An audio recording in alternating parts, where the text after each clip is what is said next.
Hello subscribers, how are you? Today we will tell you some tips and tricks of PTE Repeat Sentence by which you will be able to achieve your desired band score. Along with Repeat Sentence, your dictation will also start improving.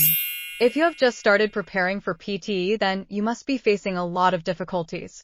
You may not be able to understand the sentences, or you may not be able to catch many words, or you may be getting stuck while speaking. Well, relax. Don't worry, this happens with everyone in the beginning. Let me tell you its solution.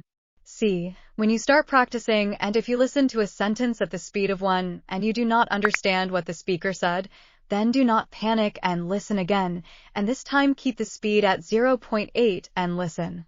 You will understand to a great extent what the speaker said, and if you still do not understand, you can listen at 0.5 also. In this way, when you practice well for 10 days at 0.8 or the speed you have kept, you will start understanding the sentences. 2. Forgetting what you have heard.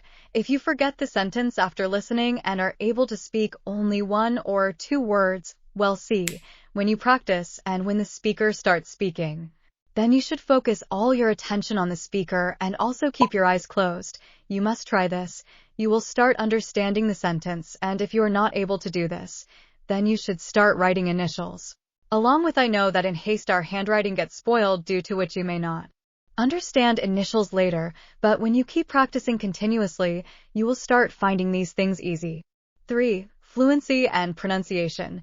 If you are facing problems like fluency and pronunciation, if you are repeatedly stuttering or your tongue is fumbling, then you need to decrease your speaking speed a bit and make it clear.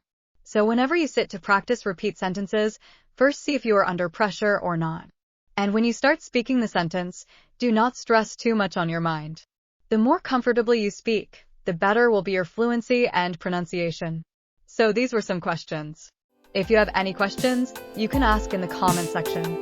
We will answer your questions in the next video. Thanks for watching.